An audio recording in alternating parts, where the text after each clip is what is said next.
അസ്സലാമു അലൈക്കും വറഹ്മത്തുള്ളാഹി തആല വബറകാതുഹു. ഉമ്മ, ഫോണ് ബെല്ലടിക്കുന്നു. ഉമ്മ, മോളെ എടുത്തു നോക്ക്, ആരാ നോക്ക്. ഹലോ മോളെ ബുഷി. അസ്സലാമു അലൈക്കും. വലൈക്കും അസ്സലാം. അല്ല, ഇക്കാക്കയോ? ഉമ്മ, ഇക്കാക്കയാണ്. മോളെ ഉമ്മ ഇവിടെ? ദാ ഉമ്മ ഇവിടെ ഉണ്ട്, ഞാൻ കൊടുക്ക, അടുക്കളയിലാണ്. ഉമ്മ ഇതാ. ആരാ മോളെ? ഇക്കാക്കയാണ്. ഹലോ മോനെ, അസ്സലാമു അലൈക്കും. വലൈക്കും അസ്സലാം. ഉമ്മ മോനെ, എന്തായി, ഉമ്രൊക്കെ കഴിഞ്ഞോ? ഉമ്മ റാഹത്തായി ഉമ്മ, അൽഹംദുലില്ലാ. ഇനി മദീനയിലേക്ക് പോകണം. അത് പിന്നെ അറബി ഉമ്മയുടെ അടുത്തായതുകൊണ്ട് അത്ര ദൂരമൊന്നുമില്ലല്ലോ ഉമ്മ. പിന്നെ എന്തൊക്കെയുണ്ട്? ഉമ്മാക്ക് വേണ്ടിയിട്ടും ഒക്കെ ഞാൻ ഒരുപാട് ദുആ ചെയ്തു ഉമ്മ. സത്യമായിട്ടും ഉമ്മ, കഅബ വിട്ട് പോരാനും തോന്നുന്നില്ല. എന്തെന്നറിയില്ല, മനസ്സ് വല്ലാത്തൊരു വേദന. അതിങ്ങനെ കണ്ണിൽ നിന്ന് മറിയുമ്പോൾ സഹിക്കാൻ കഴിയണില്ല ഉമ്മ. പൊന്നു മോനെ, ഉമ്മാൻ്റെ കുട്ടീൻ്റെ മനസ്സിൽ തക്കവ ഉണ്ടായിട്ടാണ് അങ്ങനെ. പടച്ച റബ്ബ് എൻ്റെ കുട്ടീൻ്റെ ഉംറ സ്വീകരിക്കട്ടെ ഉമ്മ. ഇവിടേക്ക് വന്ന് നിൽക്കാണ്ടി തന്നെയാണ് കേട്ടോ. സത്യം പറഞ്ഞാൽ മനസ്സ് നിറഞ്ഞു പോകണമ്മ. അള്ളാഹുവിൻ്റെ ആ ഒരു ഭവനത്തിൽ എത്തിച്ചേർന്നപ്പോൾ ഉമ്മ, എനിക്കെന്നെ കണ്ണുനീർ നിയന്ത്രിക്കാൻ കഴിയണില്ലായിരുന്നു. അത്രക്കും അള്ളാഹുവിൻ്റെ അനുഗ്രഹം കൊണ്ട് ഈ പുണ്യഭൂമിയിൽ എത്തിച്ചേർന്നല്ലോ. അപ്പോൾ സത്യമായിട്ടുമ്മ എനിക്ക് നിയന്ത്രിക്കാൻ കഴിയണില്ല. പോരുന്നതിന് മുമ്പായിട്ട് ഉമ്മയൊന്ന് വിളിക്കണം തോന്നി. ഉമ്മ കഴിഞ്ഞു കേട്ടോ, ആ കഅബ ഷരീഫ് അത് കണ്ട് ഞാൻ മടങ്ങാണ്. പൊന്നു മോനെ, ഉമ്മാക്ക് വേണ്ടി പ്രത്യേകം ദുആ ചെയ്യ്. അവിടെ എത്താനുള്ള ഭാഗ്യമൊക്കെ ഉണ്ടാവാൻ ഉമ്മ ഞാൻ ദുആ ചെയ്തിട്ടുണ്ട് എല്ലാ കാര്യത്തിനും. സത്യം പറഞ്ഞാൽ അജ്മൽ സാറിനെ അത് വല്ലാത്തൊരു സങ്കടമായി. കഅബ ഷരീഫിൽ നിന്ന് അകന്നു പോരുക എന്ന് പറയുമ്പോൾ അത് വല്ലാത്തൊരു വിഷമമായിട്ട് തോന്നി. അള്ളാഹുവിൻ്റെ ഭവനത്തിൽ നിൽക്കുമ്പോൾ എന്തെന്നറിയില്ല, മനസ്സിന് വല്ലാത്തൊരു സുഖം, ഒരു സമാധാനം, സന്തോഷം. റബ്ബേ, പലതവണ ഞാൻ ആഗ്രഹിച്ചു പോയി, പഠിച്ചോനെ ഇവിടെ തന്നെ എന്നേക്കുമായി നിന്നിരുന്നെങ്കിൽ എന്ന്. റബ്ബേ, ഈ മണ്ണിൽ അന്തി ഉറങ്ങാൻ സാധിച്ചിരുന്നെങ്കിൽ എത്ര നന്നായേനെ. പക്ഷേ എൻ്റെ ഉമ്മ, എൻ്റെ പെങ്ങള്, അവരൊക്കെ കാണിച്ചു കൊടുക്കണം. അവർക്കൊക്കെ എൻ്റെ കുടുംബം അവരുടെ പ്രാരാബ്ദങ്ങളെല്ലാം തീർത്തിട്ട് അല്ലാ ഞാൻ വരാം കേട്ടോ ഈ മണ്ണിലേക്ക്. എനിക്ക് ഒത്തിരി ഇഷ്ടപ്പെട്ടു ഇവിടെ. എനിക്കിവിടെ അന്തി ഉറങ്ങാൻ ഭാഗ്യം ലഭിച്ചാൽ എത്ര ഭാഗ്യമാണ്. അല്ലാ, കരഞ്ഞുകൊണ്ടാണ് അജ്മൽ സർ അത് പറഞ്ഞ് അവിടം വിട്ട് പോരുന്നത്. മോനെ, ഉമ്മാൻ്റെ കുട്ടീൻ്റെ ദുആയൊക്കെ പടച്ച റബ്ബ് സ്വീകരിച്ചിട്ടുണ്ടാവും. ആ, ഉമ്മാൻ്റെ കുട്ടി വേഗം ഇങ്ങോട്ട് വരി, എന്നിട്ട് വേണം ഉമ്മാൻ്റെ കുട്ടിക്ക് ഒരു കല്യാണമൊക്കെ നോക്കാൻ. ഇനി അങ്ങനെ ഒറ്റപ്പെട്ട് നടന്നാൽ പറ്റൂലല്ലോ. സ്വാലിഹ ഒരു പെൺകുട്ടിയെ കിട്ടാൻ വേണ്ടി ദുആ ചെയ്തുകൊണ്ടിരുന്നോ? ഉമ്മ, അതൊക്കെ എൻ്റെ ഉമ്മ ഉണ്ടല്ലോ ദുആ ചെയ്യാൻ. ശരിയാണ് മോനെ, 5 നേരം ഉമ്മാക്ക് അതുണ്ട് ദുആ ചെയ്യാൻ. എൻ്റെ കുട്ടി റബ്ബെ ഒരാളെയും വിഷമിപ്പിച്ചിട്ടില്ല, എല്ലാവരെയും രക്ഷിക്കാൻ നിന്നിട്ടുള്ളൂ എൻ്റെ കുട്ടി. മോനെ എന്തൊക്കെ തന്നെയല്ലോ മോൻ്റെ ആ ഒരു പരിശ്രമം കൊണ്ടൊക്കെ മുസ്സി അവളുടെ ഹസ്ബൻഡിൻ്റെ അടുത്ത് എത്തിയല്ലോ അല്ലേ. എന്തായാലും റാഹത്തായി, അൽഹംദുലില്ലാ. അതൊക്കെ എൻ്റെ കുട്ടിക്ക് ചെയ്യാൻ കഴിഞ്ഞ വലിയൊരു ഭാഗ്യം അല്ലേ. നമ്മൾ മോനെ, നമ്മളെ കൊണ്ട് കഴിയുമ്പോൾ എല്ലാവർക്കും ഹെൽപ്പ് ചെയ്യണം. അങ്ങനെ ആയിക്കഴിഞ്ഞാൽ നമ്മൾ കുടുങ്ങുമ്പോൾ പടച്ച റബ്ബ് നമ്മെ സഹായിക്കും. മോൻക്കറിയാലോ, ഭൂമിയിലുള്ളവരോട് നമ്മൾ കരുണ കാണിച്ചാലേ ആകാശത്തിലുള്ളവർ നമ്മോട് കരുണ കാണിക്കുന്നു. ആ അത് തന്നെ. ആ മോനെ, പിന്നെ മോനെ, ഉമ്മ ഇനി ഞാൻ ഇൻഷാ അല്ലാ മദീനയിലേക്ക് പോവാണ്. മദീനയിൽ പോയാൽ പിന്നെ സിനാനെയും അവരൊക്കെ കാണാമല്ലോ. അറബി ഉമ്മയൊക്കെ കണ്ട് യാത്രയൊക്കെ പറഞ്ഞ് നോക്കട്ടെ. ഞാൻ പറ്റുന്നുണ്ടെങ്കിലും നാട്ടിലേക്ക് വരുന്നുണ്ട്. നാട്ടിലേക്ക് വന്നിട്ടൊന്ന് തിരിച്ചു പോരാനാണ് എനിക്ക് ഇഷ്ടം. പിന്നെ എൻ്റെ കൂട്ടുകാരന് അവിടെ ഉണ്ട്, അവൻ പിന്നെ സെറ്റിൽഡ് ആണ്. അപ്പോൾ നോക്കട്ടെ ഉമ്മ. സത്യം പറഞ്ഞാൽ എനിക്ക് മുഹ്സിയെ അവൻ്റെ കൈകളിൽ അങ്ങോട്ട് ഏൽപ്പിച്ച് കഴിഞ്ഞപ്പോൾ മനസ്സിനുള്ളിൽ വല്ലാത്തൊരു സന്തോഷം, സമാധാനം. എന്തെന്നറിയില്ല, എങ്കിലും മനസ്സിനുള്ളിലും ആ ചെറിയൊരു വേദനയുണ്ട്. മോനെ അതെന്തേ? അല്ല, എൻ്റെ കൂടപ്പിറപ്പ് പോലെയാണ് ഞാൻ അവളെ സ്നേഹിച്ചത്. കാരണം എൻ്റെ ബുഷിയെ പോലെ തന്നെ ശരിക്കും ഉമ്മ, എനിക്ക് ബുഷിയെ പോലെ മറ്റൊരു അനിയത്തിയുള്ള പോലെയാണ് എനിക്ക് മുഹ്സിനെ ഞാൻ അവളങ്ങനെ കണ്ടത്. അതുകൊണ്ട് തന്നെ ഉമ്മ, പെങ്ങന്മാരെ കെട്ടിച്ചയക്കുമ്പോഴൊരു മനസ്സിനുള്ളൊരു വേദന ഉണ്ടാവുമല്ലോ, അതേ വേദന ഉമ്മ എനിക്കെൻ്റെ ഹൃദയത്തിലുണ്ടായിരുന്നു. ഒരുപാട് ഞാൻ പിടിച്ചു വെക്കാൻ നോക്കി ഉമ്മ, ഒടുവിൽ കഴിഞ്ഞില്ല. ഓളോട് യാത്ര പോലും പറയാതാണ് ഞാനിവിടെ നിന്ന് ഇറങ്ങിയത്. പൊന്നു മോനെ, ഉമ്മാൻ്റെ കുട്ടീന് നിഷ്കളങ്കമായ മനസ്സായതുകൊണ്ടാണ് അങ്ങനെ. അല്ലാഹു സുബ്ഹാനഹു വ തആല എൻ്റെ കുട്ടിയുടെ നല്ല പ്രവൃത്തികളെല്ലാം സ്വീകരിക്കട്ടെ. ഉമ്മ ഹൃദയം പൊട്ടി കരഞ്ഞുകൊണ്ട് പറഞ്ഞു. ഉമ്മ, ഞാൻ വിളിക്കാം കേട്ടോ ഇനി മദീനത്തെത്തിയിട്ട്. മോനെ, ഉമ്മാൻ്റെ കുട്ടി മുത്ത് ഹബീബിൻ്റെ റൗള ഷരീഫ് എത്തുമ്പോൾ ഉമ്മാൻ്റെ ഒരു സലാം പറയണേ. ഉമ്മ വിതുമ്പിക്കൊണ്ടാണ് അത് പറഞ്ഞത്. ഉമ്മ, തീർച്ചയായും അതൊക്കെ ഞാൻ പറയും. ഉമ്മ, റൗള ഷരീഫിലേക്ക് പോരുമ്പോൾ എൻ്റെ മനസ്സ് തുടിക്കുകയാണ് ഉമ്മ. എനിക്ക് തൗബ വിട്ടപ്പോൾ എൻ്റെ പ്രിയപ്പെട്ട ഹബീബിൻ്റെ ശരത്തേക്ക് എത്തുമ്പോൾ ഉമ്മ, മോനെ, നിൻ്റെ മനസ്സിൻ്റെ വികാരം എനിക്ക് നന്നായിട്ട് മനസ്സിലാവുന്നുണ്ട്. പടച്ച റബ്ബിൻ്റെ കുട്ടിയുടെ ആഗ്രഹങ്ങളെല്ലാം സാധിപ്പിച്ചു തരട്ടെ. എന്നാൽ അജ്മൽ സാർ അപ്പോൾ വിചാരിക്കുന്നു, അത് കഴിഞ്ഞ് അറബിയമ്മയുടെ വീട്ടിലേക്ക് ഇൻഷാ അല്ലാ, അതാണ് ലക്ഷ്യം. സർപ്രൈസായിട്ട് എന്തെങ്കിലുമൊക്കെ എൻ്റെ പെങ്ങളും അളിയനും വേണ്ടിയിട്ട് വാങ്ങണം. അത് എന്തായാലും ഇൻഷാ അല്ലാ. മദീനയിലേക്കുള്ള യാത്രയിലാണ് അജ്മൽ സാർ ഓരോന്നോർത്തു. കഅബയെക്കുറിച്ച് ഓർത്തു, ഉംറയെക്കുറിച്ച് ഓർത്തു. റബ്ബേ, ഇനി എന്തായിരിക്കും ആ പരിശുദ്ധമാക്കപ്പെട്ട ഭൂമിയിൽ കാലുകുത്താനാവുക? ആ കഅബയുടെ ചിത്രങ്ങൾ അജ്മൽ സാറിൻ്റെ മുമ്പിൽ മിന്നി മറിഞ്ഞുകൊണ്ടിരുന്നു. ഒരു ബസ് യാത്രയായിരുന്നു അത്. ആ ബസ് യാത്രയിൽ പതുക്കെ അജ്മൽ സാർ കണ്ണുകൾ അടച്ചു. അതെ, തൻ്റെ പ്രിയപ്പെട്ട ഹബീബിൻ്റെ ചാരത്തേക്കാണ് ഞാൻ പോകുന്നത്. പരിശുദ്ധമാക്കപ്പെട്ട കഅബ വിട്ടുപിരിഞ്ഞ് ഏകദേശം പകുതിയാവോളം എത്തിത്തുടങ്ങാണ് മദീന. റബ്ബേ, അല്ലാഹുവേ, നീ എത്ര കാരുണ്യവാനാ. ഒരിക്കൽ കൊതിച്ചതെൻ്റെ കണ്ണുകൾ കൊണ്ട് കാണാണ്. ക്യാഷ് ഇല്ലായിട്ടല്ല, ഒന്നും ഉണ്ടായിട്ടല്ല റബ്ബേ, ഇല്ലായിട്ടല്ല. കാരണം നിൻ്റെ വിധി അതെടുത്തെങ്കിൽ മാത്രമേ അതിന് സാധിക്കുള്ളല്ലോ. അതുകൊണ്ട് തന്നെ അല്ലാ, എനിക്കത് വല്ലാത്തൊരു സന്തോഷം തോന്നുന്നത്. പടച്ച റബ്ബേ, നീ എൻ്റെ പ്രാർത്ഥനയെല്ലാം കേട്ടു. അൽഹംദുലില്ലാ. അല്ലാഹുവേ റഹ്മാനെ, നീ കാത്തു രക്ഷിക്കല്ലാ. അജ്മൽ സർ പാതിമയക്കത്തിലേക്ക് വഴുതി വീണു. അവൻ്റെ സ്വപ്നങ്ങളിലേക്ക് അതാ മുഹ്സിന ഓടിക്കയറി വന്നു. അജ്മൽ സാറേ, സാറ് വന്നോ? എടി പെണ്ണേ, നിന്നോട് ഞാൻ പലവട്ടം പറഞ്ഞിട്ടുണ്ട് ഇക്കാക്കിന്ന് വിളിക്കാൻ. ഞാൻ നിൻ്റെ വലിയ ഇക്കാക്കിയാണെടി, നീ എൻ്റെ ചെറിയ പെങ്ങളുട്ടിയാണ്. അപ്പോൾ അങ്ങനെ വിളിക്കാം. സാറെന്നുള്ള വിളി എനിക്ക് ഇഷ്ടമല്ല കേട്ടോ. അത് അജ്മൽ സാർ അങ്ങനെ വിളിച്ച് ശീലമായിപ്പോയി. അല്ലെങ്കിൽ അജ്മൽ സാറിന് അതാണല്ലോ ഭംഗി. ആ, പെങ്ങന്മാരങ്ങനെ വിളിക്കാൻ പാടില്ല. ഇക്കാക്കെന്ന് വിളിച്ചോണ്ടേ.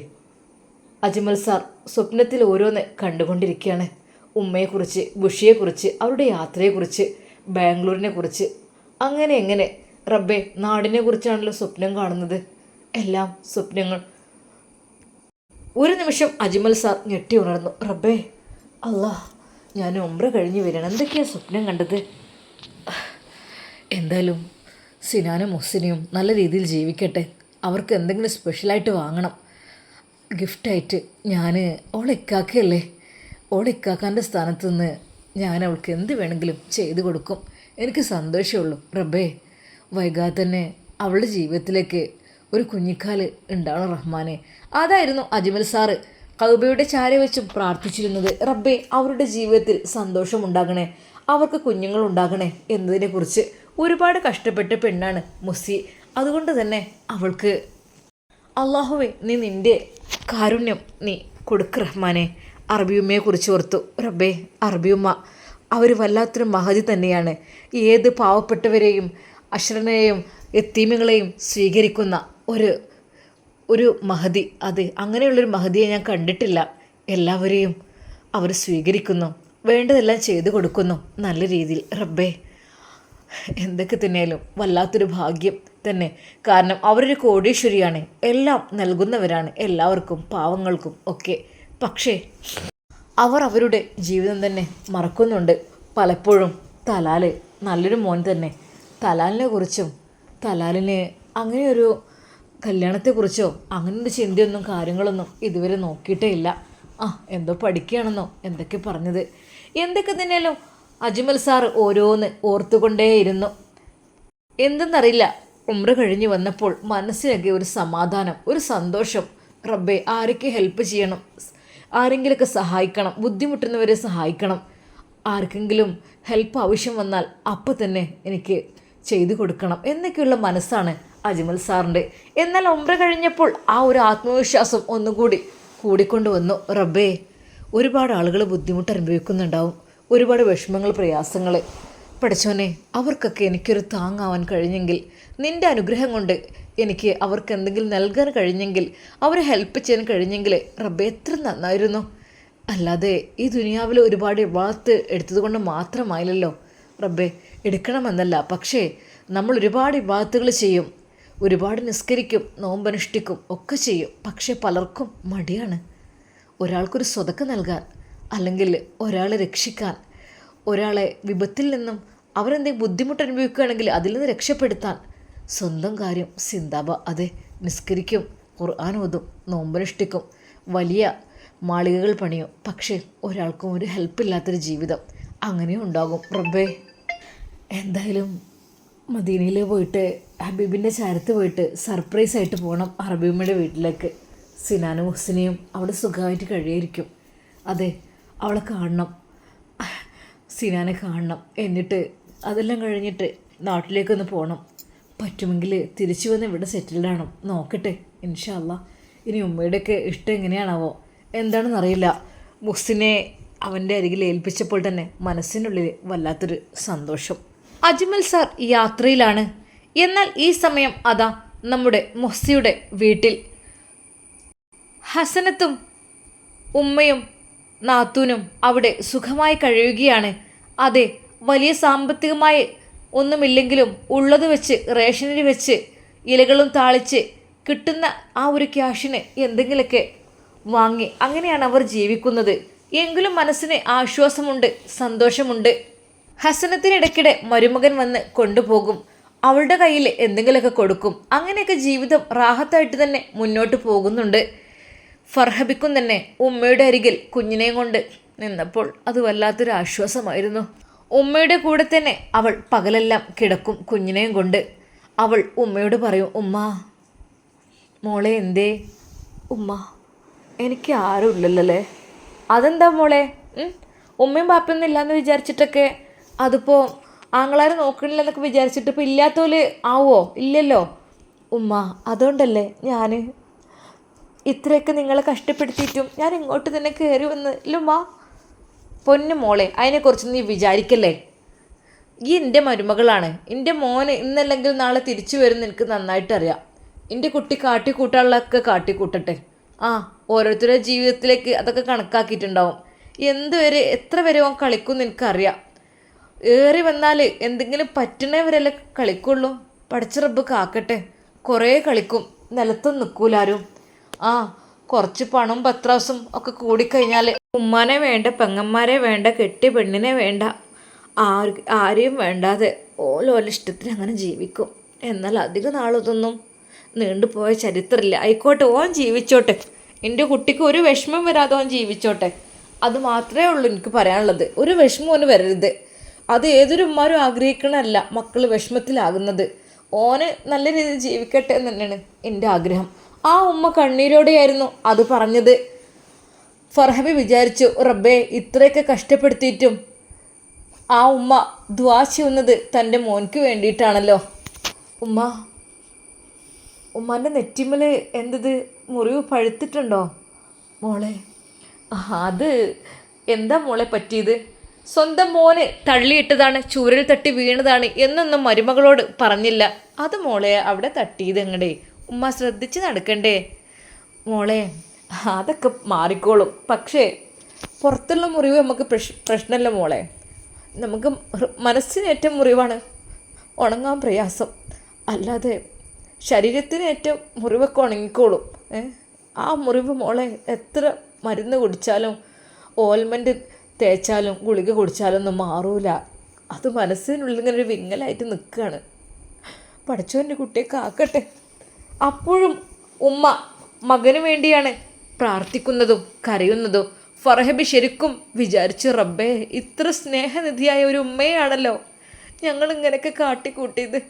അവൾ കരഞ്ഞു ഉമ്മയോട് പറഞ്ഞു, ഉമ്മ അറിയാതെ തെറ്റ് പറ്റിയത് എൻ്റെ അടുത്തൊക്കെ മാപ്പുമ്മ, അറിയാതെ നിങ്ങൾ പോയതിൽ പിന്നെ ശരിക്കും പഠിച്ചു. ശരിക്കും എൻ്റെ ജീവിതത്തിൽ എനിക്ക് പഠിക്കേണ്ടി വന്നു എൻ്റെ ഭർത്താവിൽ നിന്ന് തന്നെ. അതെ ഉമ്മ എന്തൊക്കെയോ ആഗ്രഹിച്ചിരുന്നു. ശരിയാണ്, പണം കൂടിക്കഴിഞ്ഞാൽ മനുഷ്യന്മാർ നമ്മളല്ലാതാവും. എന്നും ഒരേ ലെവൽക്ക് ജീവിച്ചാൽ പഠിച്ചവന് പേടിയുണ്ടാവും, ഒക്കെ ഉണ്ടാവും. മറ്റേത് പണം കൂടിയാലേ പഠിച്ചവന് പേടിയില്ലാത്തൊരു പ്രവൃത്തികളും കാട്ടിക്കൂട്ടും. പിന്നെ മോളെ സാരമില്ല, ഏതായാലും എനിക്കും കുട്ടിക്കൊന്നും പറ്റിയില്ലല്ലോ, അതന്നെ വലിയ റാഹത്ത്. എൻ്റെ കുട്ടിക്കൊന്നും പറ്റാതെ കിട്ടെ ഉമ്മ. അതൊന്നും പറ്റൂലമ്മ, അതൊക്കെ അവരൊക്കെ അവരുടെ സുഖമായി സന്തോഷത്തോടെ ജീവിക്കല്ലേ. എനിക്കതാണ് എൻ്റെ മനസ്സിലത്തെ വേദന. ഞാൻ ഇക്കയെ അത്രയ്ക്ക് സ്നേഹിച്ചിട്ടും അദ്ദേഹം മറ്റൊരു പെണ്ണിനെ, അതും വീട്ടിൽ വേലക്കായിട്ട് വരുന്ന പെണ്ണിനെ കെട്ടി സുഖമായിട്ടൊരു ജീവിക്കുകയാണ്. എൻ്റെ മുമ്പിലേക്ക് വേലക്കാരെന്ന് പറഞ്ഞു വന്നു. പക്ഷേ നല്ല നല്ല മോഡേൺ ഡ്രസ്സും കാര്യങ്ങളും ഒക്കെ ഇട്ട് ഇവൾ പുറത്ത് പോകുന്നതാണ്. ഒക്കെ ഇക്ക വാങ്ങിക്കൊടുക്കുന്നതാണ്. അറിയില്ലല്ലോ ഞമ്മക്ക് ഇത്രയും വലിയ ചതിയിലാണ് ഞാൻ പെട്ടതെന്ന്. ആ നിമിഷം ഞാൻ ഇറങ്ങിയതാണ് ഉമ്മ, ഈ പിഞ്ച് പൈതലിനെയും കൊണ്ട് ആ മഴത്ത്. ഇനി കഴിയൂല എന്ന് വിചാരിച്ചിട്ട് ലാസ്റ്റ് ഞാനിവിടെ തന്നെ എത്തി ഉമ്മാൻ്റെ കാൽച്ചുവട്ടിൽ. മോളെ എപ്പോൾ വേണമെങ്കിലും മോൾക്ക് ഇങ്ങോട്ട് കയറി വരാം. മോൾക്ക് നല്ല മോനക്കും ആർക്കും തന്നെ ഇങ്ങോട്ട് കയറി വരാം. ഈ ഉമ്മ ഉള്ളിടത്തോളം കാലങ്ങളെ ഞാൻ സ്വീകരിക്കും. ഒരിക്കലും ഇങ്ങോട്ട് കയറണ്ടെന്ന് പറയില്ല. അത് ഒരാളോടും ചോദിക്കേണ്ട ആവശ്യമില്ല. നിങ്ങളെ വീടാണത്, നിങ്ങൾക്ക് ധൈര്യമായി കയറി വരാം. ഞാൻ ഉള്ളിടത്തോളം കാലട്ടോ. എൻ്റെ കാലശേഷം എന്താ നമുക്ക് അറിയില്ല. പിന്നെ ഈ വീടിനെ കുറിച്ച് പറയുകയാണെങ്കിൽ കുറച്ച് പൊട്ടിപ്പൊഴിഞ്ഞ് പറ്റ പഴകിയ വീടൊക്കെ തന്നെയാണ്. അങ്ങനെ ആയാലും മനസ്സമാധാനത്തോടെ ഇവിടെ ജീവിക്കാം. നായരി വെച്ചിട്ടാണെങ്കിലും ഇരുന്നടുപ്പാണെങ്കിലും മോൾക്ക് ഓർമ്മല്ലേ ഉമ്മ? അതെങ്ങനെ ഞാൻ മറക്കോ? എന്നെ കെട്ടിക്കൊണ്ടുവന്ന വീട് തന്നെയാണല്ലോ. ആ അന്ന് സമാധാനമായിരുന്നു. പക്ഷേ പുതിയ വീടും കാര്യങ്ങളായപ്പോൾ അഹങ്കാരം കൂടി എന്ന് തന്നെ പറയാം. അഹങ്കരിച്ച് ഉമ്മാനെയും പെങ്ങന്മാരെയൊക്കെ പുറത്താക്കി. അങ്ങനെയൊക്കെ ഉമ്മ എന്നോട് പൊറുക്കണം കേട്ടോ. അറിയാതെ ഞാൻ മോളെ അതൊക്കെ ഞാൻ എപ്പോഴേ മറന്നു ഉമ്മ. എന്നാലും ഞാൻ മുസ്സിയെ കാട്ടിയതിന് വല്ലാത്തൊരു കടുപ്പോ. മുസ്സിയെ ഞാൻ അവളെ കെട്ടിച്ച് വീട്ടിലേക്ക് പോയിക്കോ എന്ന് പറഞ്ഞിട്ട് പറഞ്ഞയച്ചത്. പാവം ഒരു ഓട്ടോയിൽ കയറ്റി വിട്ടോ ഞാനാണ് ഉമ്മ. മോളെ അതൊക്കെ അൽഹംദുലില്ലാ റാഹത്തോടു കൂടി ഇപ്പോൾ ശരിയായിക്കണ്. അതിനെക്കുറിച്ചൊന്നും മോള് ചിന്തിക്കണ്ട ഉമ്മ. എന്താണ് അല്ല അവളുടെ ഭർത്താവിൻ്റെ അരികിലെത്തിയോ? അത് കേട്ടപ്പോൾ ഉമ്മാക്ക് അത് പറയണമോ വേണ്ടയോ എന്ന് ഒരു നിമിഷം തോന്നിപ്പോയി. കാരണം ഒരു പക്ഷേ അത് ഞാൻ പറഞ്ഞു കഴിഞ്ഞാൽ അവർ ഒരു മനുഷ്യന്മാരല്ലേ, ഏത് സമയത്തും മനസ്സ് മാറല്ലോ. അല്ല ഞാൻ എന്താ മോളെ, അതിനെക്കുറിച്ചൊക്കെ ഞാൻ പിന്നെ പറഞ്ഞു തരാം. തൽക്കാലം ഉമ്മ അതിൽ നിന്ന് വിഷയം മാറി. ഉമ്മ മുസ്തി ജീവിച്ചോട്ടെ ഓൾ ഹസ്ബൻഡിൻ്റെ കൂടെ തന്നെ, അല്ലെങ്കിൽ അജ്മൽ സാറിനൊക്കെങ്കിലും കെട്ടിച്ചു കൊടുക്കണം. അതായിരുന്നു എൻ്റെ മനസ്സിലത്തെ ആഗ്രഹം. മോളെ അതിനെക്കുറിച്ചൊന്നും ഞാൻ പറയണ്ട. അതൊക്കെ പഠിച്ച റബ്ബ് എല്ലാവരെയും രക്ഷപ്പെടുത്തട്ടെ എന്ന് മാത്രമേ പറയാനുള്ളൂ. മരുമകളോടായാലും ഉമ്മ അതൊന്നും പറഞ്ഞില്ല. കാരണം എല്ലാ രഹസ്യവും ഒരാളോടും പറയരുത് എന്നാണല്ലോ. ഒരു പക്ഷേ നമ്മൾ എല്ലാം ഒരാളോട് പറയും. ഒരു പക്ഷേ നല്ല സ്നേഹമുള്ള അവർ തന്നെ ചില നിമിഷങ്ങളിൽ നമുക്ക് ശത്രുക്കളായിരിക്കാം. മുത്ത് ഹബീബ് സല്ലല്ലാഹു അലൈഹി വസല്ലമയുടെ ആ ഒരു വാക്ക് ഉമ്മ ആലോചിച്ചു. മിത്രങ്ങളാണെന്ന് വിചാരിച്ച് നമ്മളെല്ലാം അവരോട് തുറന്നു പറയാൻ പാടില്ല. ഒരു പക്ഷേ അവർ നാളെ ശത്രുക്കളായിരിക്കാം. എന്നാലോ ശത്രുക്കളാണെന്ന് വിചാരിച്ച് ഭയങ്കര ശത്രുത അവരോട് പുലർത്താനും പാടില്ല. ഒരു പക്ഷേ നാളെ അവർ മിത്രങ്ങളായിരിക്കാം. ആ ഒരു വാക്കൊക്കെ റബ്ബേ എത്ര നല്ലതാണ്, എത്ര അർത്ഥങ്ങളാണ് അതിലുള്ളത് ആലോചിച്ച് നോക്കിയാൽ. അതുകൊണ്ട് തന്നെ ഉമ്മ അതിൽ മൗനം പാലിച്ചു. തൽക്കാലം ഒന്നും അറിയണ്ട. ഒരു പക്ഷേ ഫിറോസും അവളും ഒന്നായി തീർന്ന് വീണ്ടും ഇത് വലിയൊരു പ്രശ്നമാക്കി അവരെ ജീവിക്കാൻ സമ്മതിച്ചില്ലെങ്കിൽ അത് അതിനേക്കാളും വലിയ ഇതാവും. ഉമ്മ നിങ്ങളെന്നൊന്നും മിണ്ടാത്തത്? മോളെ ഒന്നുമില്ലടി, എൻ്റെ മക്കളൊക്കെ റാഹത്തോടു കൂടി സന്തോഷത്തോടു കൂടി ജീവിക്കണമെന്ന് മാത്രമാണ് ഉമ്മ ആഗ്രഹിക്കുന്നത്. ഉമ്മ എന്തായാലും ഞാൻ ചെയ്ത തെറ്റുകൾ നിങ്ങൾ പൊറുക്കണം കേട്ടോ. മോളെ അതൊക്കെ പുറത്തു. എനിക്കിവിടെ എന്തെങ്കിലും കുറവുണ്ടോ? ശരിയാണ്, മണ്ണിൻ്റെ അടുപ്പാണ്, നിലത്താണ്. പിന്നെ നിലം പലയിടത്തും കാവ്യാണ്, ചിലയിടത്തും മണ്ണാണ്. ഒന്നും ഇട്ടിട്ട് പോലുമില്ല. ദാ കട്ട ചുമരാണ്. ചില ഭാഗത്ത് ഓലയാണ്, ഷീറ്റാണ്, ഓടാണ്. ചില ഭാഗത്ത് കൂടെ ദാ വെള്ളം ഇങ്ങനെ ഊർന്നിറങ്ങും മഴ പെയ്യുമ്പോൾ. അപ്പം ഉമ്മ അവിടെ വട്ടപാത്രം കൊണ്ടുപോയി വെച്ചിട്ട് ആ വെള്ളം ഒഴിച്ച് പിന്നെയും കൊടുന്ന് വെക്കും. ജീവിതം ഇങ്ങനെയൊക്കെ തന്നെയാണ്. എന്നാലും മോളെ സമാധാനം അതാണ് ഏറ്റവും നല്ലത്, ഏറ്റവും വലുത് അതാണ്. ഉമ്മ സത്യമായിട്ടും ഉമ്മ ഇപ്പോഴാണ് എനിക്ക് മനസ്സിലായത്. മോള് വിഷമിക്കണ്ട, എന്തായാലും രക്ഷപ്പെട്ടല്ലോ. പടച്ച റബ്ബ് കാത്ത് രക്ഷിക്കട്ടെ. ഇന്നല്ലെങ്കിൽ നാളെ എൻ്റെ മോനും സത്യം എല്ലാം തിരിച്ചറിഞ്ഞ് ഇങ്ങോട്ട് വരും എന്ന് തന്നെയാണ് എൻ്റെ ഒരു പ്രതീക്ഷ. പടച്ച റബ്ബ് കാത്ത് രക്ഷിക്കട്ടെ. ഉമ്മ വേണ്ട, അവരവിടെ ജീവിച്ചോട്ടെ, അവളും അദ്ദേഹം അവിടെ ജീവിച്ചോട്ടെ, ഓല സുഖം അത് നടക്കട്ടെ. എൻ്റെ ജീവിതം ഏതായാലും ഇങ്ങനെ ആയിപ്പോയി. മോളെ അന്നോനും മൊഴി ചൊല്ലിട്ടൊന്നുമില്ലല്ലോ, പിന്നെന്താ എനിക്ക് പേടി? അതെ, പെട്ടെന്ന് വരുന്നത് പെട്ടെന്ന് പോകുമെന്നൊക്കെ പറഞ്ഞ് കേൾക്കാലോ. എന്തായാലും പടച്ച റബ്ബ് തവക്കൽത്തു അലല്ലാ, നമ്മൾ അള്ളാഹുവിൽ സമർപ്പിക്കുക. ഇൻഷാ അല്ലാ നമുക്കിതിൻ്റെ ബാക്കി ഭാഗം നാളെ കാണാം. അതുവരേക്കും എല്ലാവർക്കും അസ്സലാമു അലൈക്കും വറഹ്മത്തുള്ളാഹി തആല വബറകാതുഹു.